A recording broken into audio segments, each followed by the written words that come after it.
Well, howdy there, folks, and welcome aboard for my very first Beyond All Reason cast. I'm really looking forward to casting a lot more games of Bar, and I'm super excited to have you all with me on this trip. Hopefully, I bring something new to the casting scene, and we can grow this channel and get to know each other a little better. But yeah, so without further ado, let's take a look at who we've got here for teams. So, heading up the red team, we've got Canny. Canny clocking in at an open skill of 23. And on the opposite side, we have Jestron coming in again at 24 OS, just a little bit higher. Chevrons on both sides, kind of low to be honest. So it's not a crazy high OS game, but you will get to see some cool stuff all the same, or else I wouldn't be here, so just trust me. But yeah, so some of the things I'm hoping to do with this channel is not just Bar, but certainly a lot of Bar content.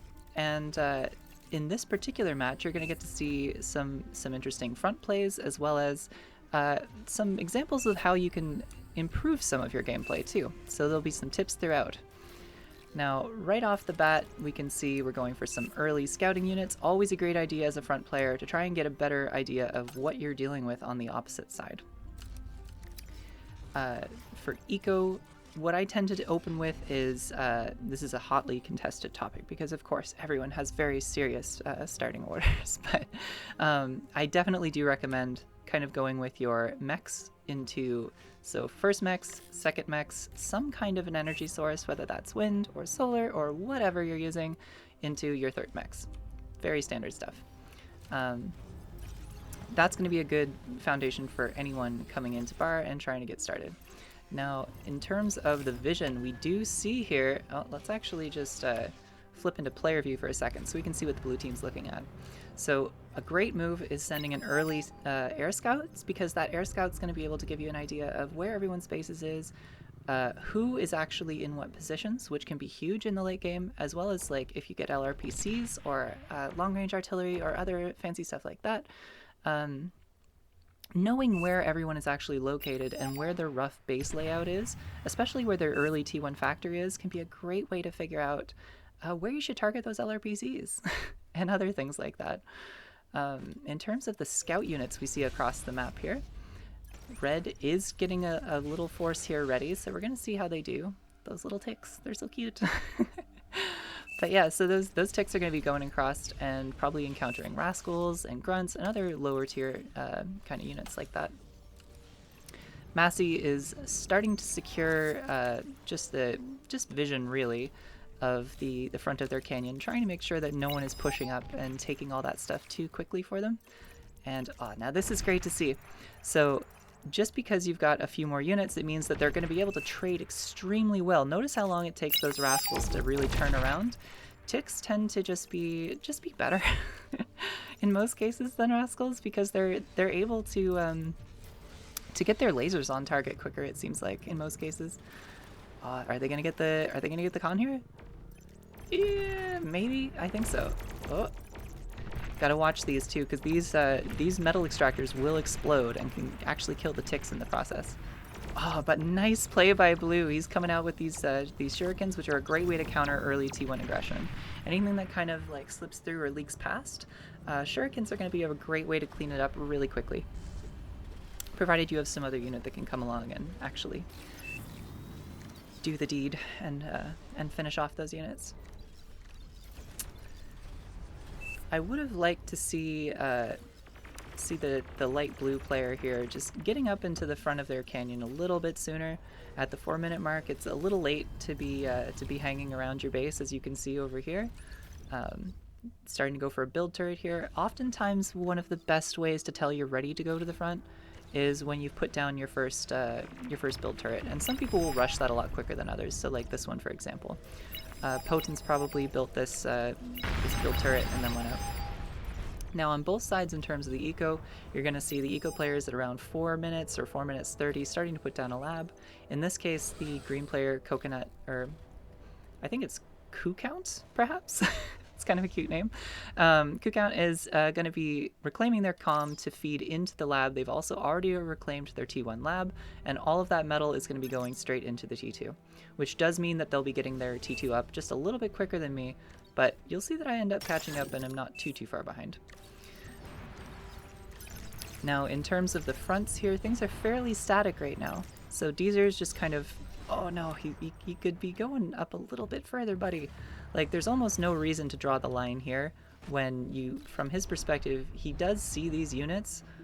Oh, but going for those early HLTs, I kind of would like to see just a little bit more aggression and kind of trying to, instead of just control your own 3.2, it'd be great to see them deny theirs, because these 3.2 mexes, all across the map, you'll see one here and here, they just give you almost double the value of the other mexes that you'll see.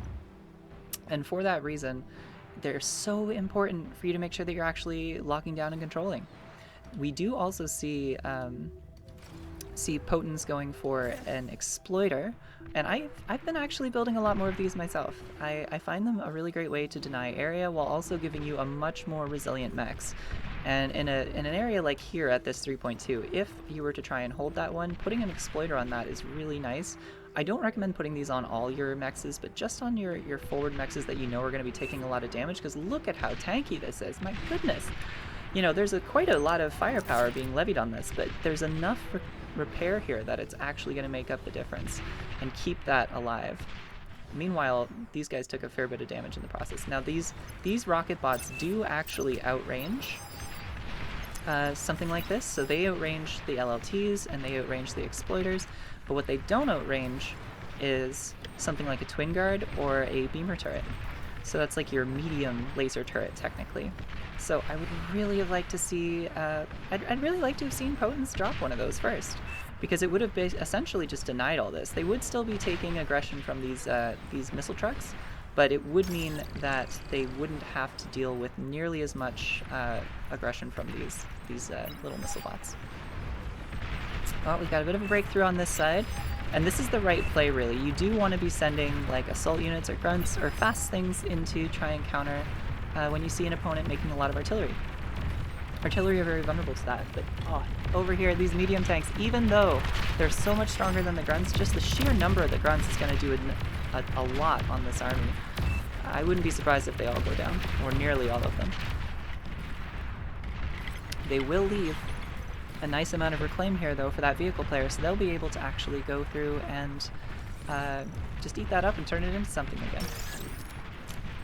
This is probably the most important, yeah, I'd say that, and this would be, we've got to calm down over here, and Mr. TV Watcher wants it, he's going to go for it, but there's a lot of aggression from these other rocket and missile bots, and it's probably going to be enough to push him off, and it is, and we see Obark is degunning it, and Mr. TV also degunning it. They're both here just trying to make sure that, you know, great minds think alike and deny that reclaim to the opposing team.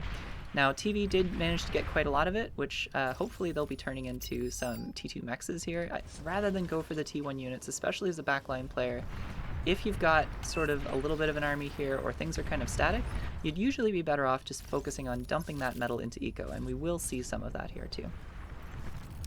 Speaking of eco players, both players at this point are handing out their T2s, and they're trying to make sure that everyone has their cons, asking for the other players to send them metal.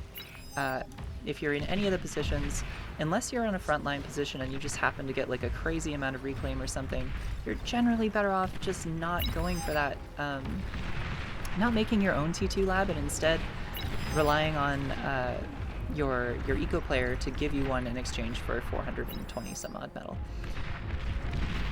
Now, these artillery here could easily push down the HLTs, but in order to do that, they need a little bit of backup from the medium tanks or from the thugs. I'd like to see, now from their perspective, they do see at least one of these. If they were to send forward, say, this incisor, that if you just repaired this incisor, and, oh, well, spilt milk, I guess, but if you had repaired this incisor and sent him forward, you could have got the vision that would have let you know where all this stuff is, so then you can try and do something about this, because these T1 artillery can actually be quite oppressive early game. You'll see here that it's denying a huge area, and these guys want that down ASAP, for sure.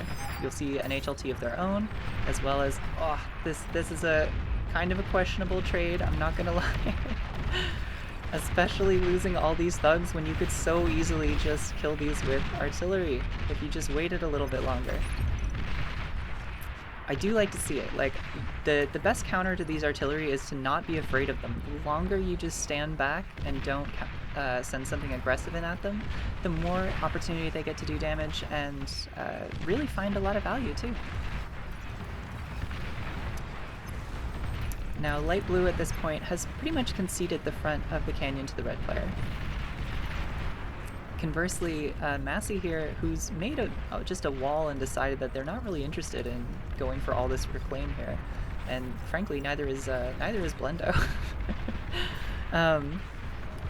But because they're not really interested in going for that, both sides are really kind of missing out now. Oh my gosh, so many lightning turrets. That's thousands of metal and lightning turrets. It will be an effective defense for a while, but as soon as those T2s start coming out, the lightning turrets are going to fall off pretty quick.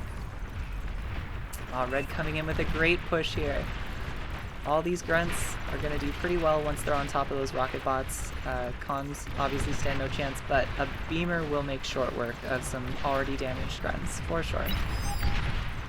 There's enough missile bots here, they could take it out if they just commit. Oh, come on! You've already taken so much damage at this point, you may as well just kind of commit to it, but it's all good. Going back down on this side, still haven't taken this reclaim yet. A bit of a blunder, to be honest, because with 3.4k metal, you could do a lot of work. We do see that first fusion starting to come up for coup counts, and on the opposite side, I've already got my fusion up, and I'm going into my anti-nuke. Making sure, of course, that when you place your anti-nuke as an eco player, you want to try and cover specifically this back corner as much as possible. I think there is just like the tiniest little area there, but you want to make sure that that's covered, and the reason is because if you are not covering, let's see if we can get that there. Yeah, it should actually be covered, but if you're not covering that little back area, sometimes people can sneak in a cheeky nuke. And nobody wants to get a surprise nuked, especially from a spot where you think you're otherwise safe. So just be careful when you're putting these down, is the moral of the story. I'm finishing getting my mexes here. Always try and get your anti-nuke up after the first fusion, and again, ideally around the 10 or 12 or 11 minute mark if you can.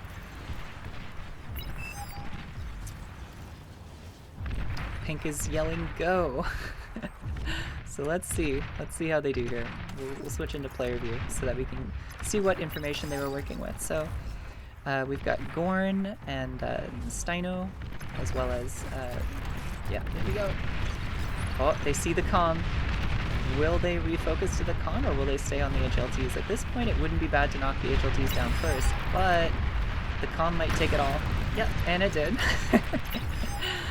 Down goes the comm, and with it, probably some of the hopes of the front line, because there is no chance that this artillery survives that, for sure. Now I'd love to see Gypsy Gorn rushing ahead and eating all of this first. The thing about the reclaim in the back is you've got plenty of time to get that later. You want to prioritize the reclaim in the front, because that's not, it's a temporary opportunity, and you want to make the most of it, for sure. Got a good army comp here with a mixture of Janus and missile bots and artillery. One of the great things that people forget about is the line of sight on these missile trucks and stuff is actually huge. You can see so far. And so by using even just one missile truck, it functionally works like an early game radar bot, which can be very big in terms of assisting your artillery to actually have good vision on target. So it would be great to see one of these missile trucks moved forward over here, because it would probably give them vision of all of that. Now, meanwhile, the red team still has almost no vision of their back line, because we never managed to get that air scout in the early game forward. And this is where it does kind of compound, like I had said before.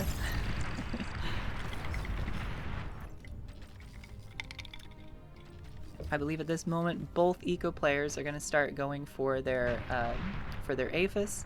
Now on this side, at just a metal income of 54 versus a metal income of 55, pretty similar.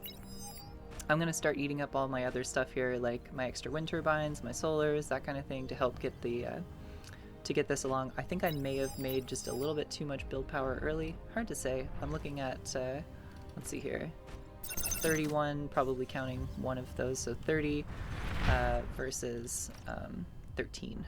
So by saving some of the metal that they could have been spending on build power, they instead are putting that straight into the aphis. So technically, they are going to get done a little bit quicker over here. We do have some T2 making its way to the front now. We got some little hounds. Look at them go. Cute little doggos. So these little artillery doggos are going to be doing a lot, but not nearly as much as the bulls right now. Holy cow, look at these guys go. Really moving forward, and the great thing about the bull is if you look, they have a huge AoE on their attack, which can make all the difference when it comes to raiding, or if you're dealing with a lot of T1 units or spam. That AoE is going to make a huge difference. Almost as much of a huge difference as the AoE we see from this rattlesnake, which is in an awesome position. So blue has had an airlift to bring this T2 con up here, and now because this plasma artillery is up on top of the hill, plasma projectiles actually get a bonus to range by being on top of a hill. So this is going to be that much more effective, and if you look, this is a huge zone that we are denying right now. Now, conversely, red is also sort of working with, if we kind of just draw the forward part of this and the forward part of the other one, we almost have a little bit of a like a yin-yang kind of action going on here. It's probably more like this, yeah. But they're sort of just trading area denial. Now, I think this one, yeah, so that can see the T1 already, and if it was to continue pressure, it could almost certainly push it off. They don't actually see the artillery itself, though, so without just a little bit more scouting, they're not going to be able to do as much as they might otherwise. See, I'm making the call T3 soon, whereas on this side, coup count is going for, it looks like gunslingers here, so some early gunslingers to kind of help out. They're still only on one aphis, whereas where I haven't made the second lab, I'm going to be going into my second aphis. This will mean I get ahead of them in terms of production, and again, one of the reasons why I'm a little bit more confident not having my lab up at this time is somewhere here I should have a Twitcher. Yeah, there they are. So these guys are actually up here building some air defense at the moment, but you'll notice that the great thing about Cortex Twitchers is that they actually let you make all these other units. Like I can make fiends, termites, ducks, all kinds of shenanigans. And so these guys mean that I have a much more resilient build because I can still drop, like I can just shift click and put down a whole wall of fiends and use my existing build power to pump those guys out to address any leaks or anything else that might have otherwise made it past. So if I see, for example, my canyon was falling or some other, whoa, we gotta calm down over here too. I'm gonna assume that the bulls took it out. And oh my gosh, look at them just tear through those units. And the fusion too. The AoE on the fusion explosion is going to make a big dent in those T1.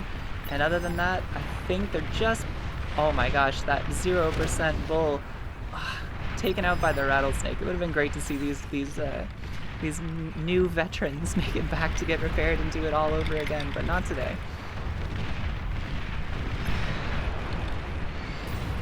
Still, red wants to push in a little bit further, but it's tough going in against those HLTs with just missile bots. They do have some Sheldons coming out, but oh, these arbiters would be perfect. But red, we have a bit of a problem here, folks. So the problem we have is that there's not nearly enough build power for this thing. Just 4 build turrets is not enough for a T2 lab to make units, especially when some of that build power is being split to these ticks. So what you're gonna see is red's metal is gonna start creeping up. Here is what I'm gonna theorize, but in any case, for now, red has still got all these maces out here and wants to try and do something with them. It wouldn't be the worst idea to go ahead and reclaim some of these, just to help you make more of those T2 units, but that's alright. And as predicted, by the way, you'll notice that red is starting to build up a backlog of metal here because they just don't have enough build power. Even if all they were to do was take these cons and tell them to assist the lab, that would make a big difference in the amount of units that they're able to field. seeing a lot of like tigers and bulls and things starting to fight those T1. Sharpshooters, let's see how we're doing here. They've got about 10 kills total, which isn't a ton, to be honest, for probably what they were hoping to get in terms of value here. However, Coup Count has gone ahead and stepped up into T3 and is starting to get some Marauders out. On the opposite side of the map, I'm also in T3, also on 2 fusions. We're pretty similar here. Like, I think we're both 137 metal. Yeah, 130, 137 metal-ish. I've gone ahead and dropped a couple of flak though as well. So 3,000 metal in flak and then another 1,600 metal in a long-range AA means that I'm trying to make sure that in case something goes wrong with air, that I've still got some coverage. Trying to hedge your bets against the different wind conditions, essentially. And with that, the first of the Fiends is going to come out. So these 3 Fiends are going to be pretty huge, because I find that when you're playing Bar, like the person who gets like the bigger unit out early, there's a degree of timing that factors into games of Bar.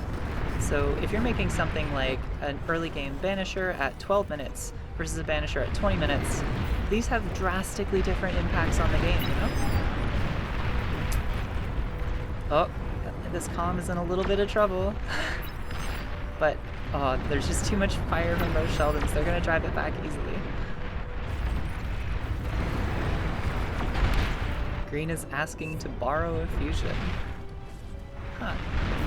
Not a bad idea to assist the front line, just to help them get their own fusion up, or to help them get some units out to address any aggression that might be coming their way. There is a lot of hounds here though, and even these Sheldons could start to see trouble if they're not careful. What Red doesn't have here is they don't have any good vision. It'd be great to see like a radar bot or a jammer bot included in this composition to really make it that much stronger. Red is also now very much overflowing metal because they're still on only 4 build turrets. Come on, man. It is one of those little blunders that can make a big difference. You'll see that I'm asking for Red to make a little bit of spam, so they are producing ticks and things, and I'm also going to be producing some grunts as well of my own. The reason that I'm doing this is because I just don't want my precious little baby Fiends to get, I want them to do the cooking and not to get cooked, basically. So the thing about playing against Armada players is they tend to have things like sharpshooters, things like starlights, that kind of stuff can, even though this is a strong T3 unit with 18,000 HP, that goes really quick. It goes so quick. Like, Fiends are remarkably squishy for what they are, really. I feel like, personally, I'd love to see them get some kind of extra love, but Bar really balances around speed quite heavily. Oh, the Marauders really didn't make it all that far here. Not getting that far at all. Because this is only T1 defense, but the thing about Marauders is they're not really meant to smash their face into the front of something like this, and I'm assuming there was probably some lightning turrets here too. They may have killed the lightning turrets, but they didn't make it past those. Nice to see countering some of the spam with a Janus here, but on the left side, it looks like the time has come, and we have the move. So these demons are going to be marching in. We're going to switch to my player view just so you get an idea of what information I was working with as I was pushing these guys in, because kind of going in a little bit more blind than I would like, if I'm being honest. Like, people really underestimate how important vision is in this game. And part of the reason why I'm using this view is to help demonstrate why vision can make all the difference as we go through this push. So no problem early on. By going the kind of path less traveled and then splitting, by not going through here, I essentially dodged all this army. None of these Fiends got to shoot at me because they didn't really know what was going on. Now, I've started splitting off. The best case scenario would have been to go this way, but I just didn't know because we had no vision. And now these Fiends are cooking away. Look at him go! But look how quickly even just the Hounds are starting to whittle them down. One Fiend has already fallen. Oh, there goes some amazing D-guns by Mr. TV Watcher. This Fiend, however, not going to find any of that. There's no calm in place over here to do another D-gun, so this guy's going to get some great value. Now, you want to keep just pushing forward into the back, focusing on things like E-converters, focusing on fusions, trying to do as much damage as you can. Fiends do have a little bit of anti-air, you'll see, so those are going to be hitting the gunships, but it's really not very much, and it's not going to be enough to actually stop, like, if there was a lot of gunships or a lot of shurikens or other things like that that might otherwise stop these guys. But as long as they're only trickling in like 1 or 2 gunships at a time, it'll be more than enough. As well as that Avis explosion. Holy cow! It takes it so much. If you ever want to know how bad your Avis is going to blow you up later, if you press space and X, yeah, just cleaning up some labs here. Oh, Mr. TV Watcher wants the D-gun. Oh my gosh, he just barely gets away. Nope, not today. Oh, it would have been nice to get that build power too, but if you click on any unit and press spacebar and X, you'll see that circle around it shows the explosive radius. That inner circle is full damage, so hitting this Aphis would actually explode all of these ones too. Oh, we're making it. Trying to get to that build power, trying to get to the labs. If only I could get to this too. If we had just targeted here, it would have been so much better. But I do manage to take out the labs, so that'll slow down air for quite a while, which would open things up for the our own air player. However, we haven't stopped.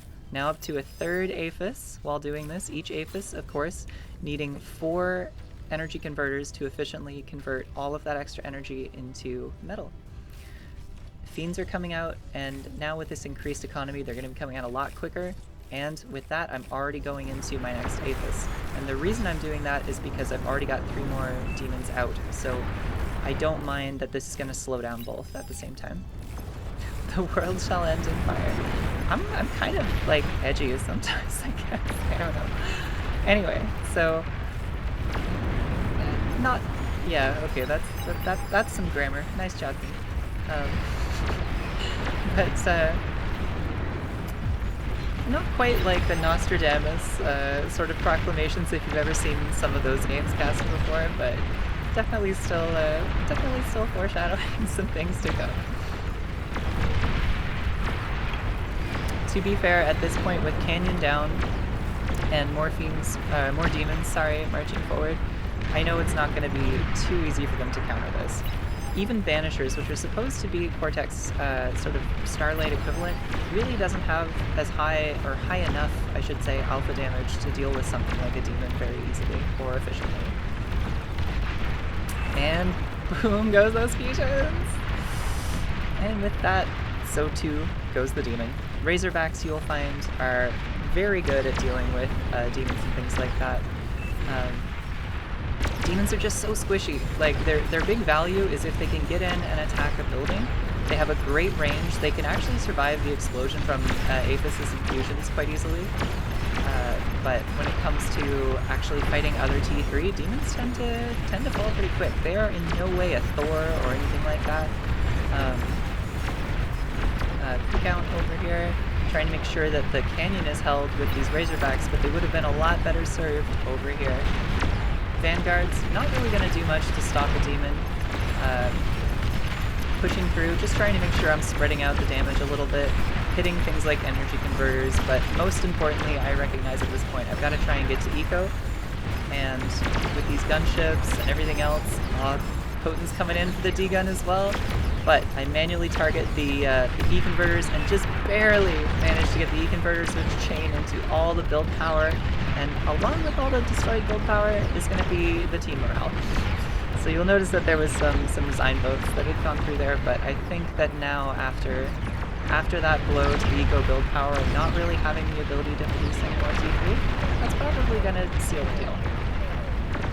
Especially when there's still more demons on the way. Oh, and a nuke is out too! You could see that earlier Red had pinged that there was an anti-nuke that was destroyed here by the demon, but there was still another anti-nuke with 9 charges on it in the eco position, so that wasn't going to go through. These gunships are also pushing in.